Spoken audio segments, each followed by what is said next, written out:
This film has you planted with your feet firmly, or maybe not so firmly, in the 21st century. How does this affect your character this time around?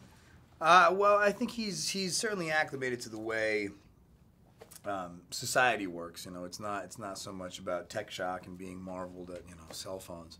It's more about how his company works, how government works, and how the military works.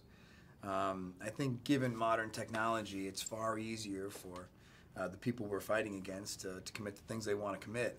And in order to preserve the freedom and the safety that we ensure, you may have to bend the rules, and you may have to infringe upon people's civil liberties, and it's that gray area that Cap's struggling with.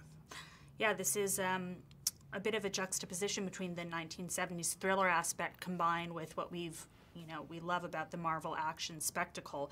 How did those two elements come together for you and inform your character? Sure. Well, when I read the script, it just not just the action sequence, just the dialogue, the tone, the whole movie just felt like something. It didn't feel like a superhero movie. It felt like a really grounded, authentic political thriller, really. This kind of espionage, 70s vibe. And then I talked to the Russos, and they had such a good vision for it, and I talked to Kevin Feige, and just the direction they wanted to kind of push the film is a bit of a deviation from the Marvel formula in terms of tone. And I was all for it. I think anything Marvel wants to try and do, they're going to do well. What was it about the brothers Russo that you liked most working with them as directors? So many things. They're so great. They're very normal people. You know, you talk to them and you feel very comfortable. There's not much you can't say. You don't feel that you're speaking to these wildly avant-garde artists that you may get lost in a semantic fog when you're trying to connect on script notes. But more so than that, they're wildly articulate with their vision. They know what they want. They have conviction. And the most comforting thing an actor can feel from a director is that they know it. They know what they want. They have answers to questions. And these guys, they know film. They know what's good. They know what's bad. You trust their internal barometer. And it's a very comforting feeling as an actor. Yeah, and in order to really kind of get to the plots, there is a lot of action to support that. Yeah. Modern fighting techniques you might have learned, gymnastics. Yeah. Tell me about that. Yeah, we did gymnastics. It was so fun. I was like a little kid. Yeah, we tried to step up Cap's fighting ability. And so part of that was making it a more acrobatic, fluid type of attack. So we did about a month of gymnastics classes. And it's just, rolling and tumbling and flipping and spinning and just trying to keep things fluid and coordinated and not stepping on your own feet. Were all those techniques new to you?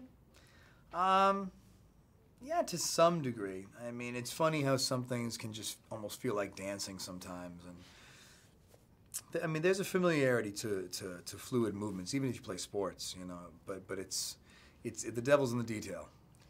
Let's talk about this friendship that blossoms with the Falcon, who becomes the Falcon, Sam Wilson.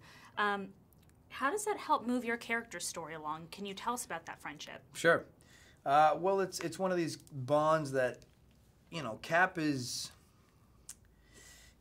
He's still a man out of time, even though he's become acclimated to his modern era.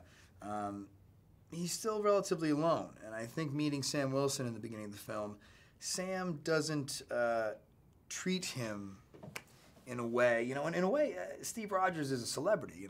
He wears a mask when he fights, but everybody knows what he looks like. He's a regular human being. It's, being frozen for 70 years. These are all things that have made him very known. And as a result, there's a feeling of alienation that can come from that. And I think Sam Wilson just treats him like a regular man. And instead of trying to talk to him as Captain America, a superhero, he talks to him as a soldier. And there's a bond that's formed pretty quickly.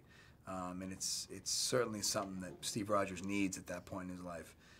And I don't want to give too many plot points away, but something happens, and when you can't trust the people you know, sometimes you got to trust the people you don't know, and Sam falls in that category.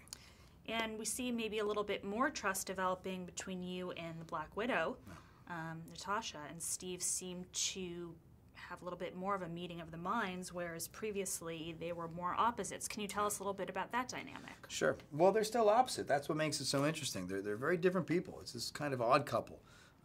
Black Widow's made a life of deceit and being a spy, and Steve Rogers is just saturated in value and honesty. Couldn't lie if he wanted to, and it's this interesting pairing. And again, I don't want to give too much plot away, but they're forced to work together, and they end up learning quite a bit from each other. And just a few words about the Winter Soldier, this amazing villain that you were faced with. How did it feel to have a villain that is almost as great as the superhero? Well, it's great. I mean, it's not just that he has superhero qualities and it's going to make for evenly matched combat scenes, but it's about the fact that he's his friend. This is a man who's just becoming acclimated with the modern day to all of a sudden be bulldozed with a huge chunk of his past in a very inexplicable manner. It's just going to make that conflict that much more dynamic. Perfect. Great. Thanks.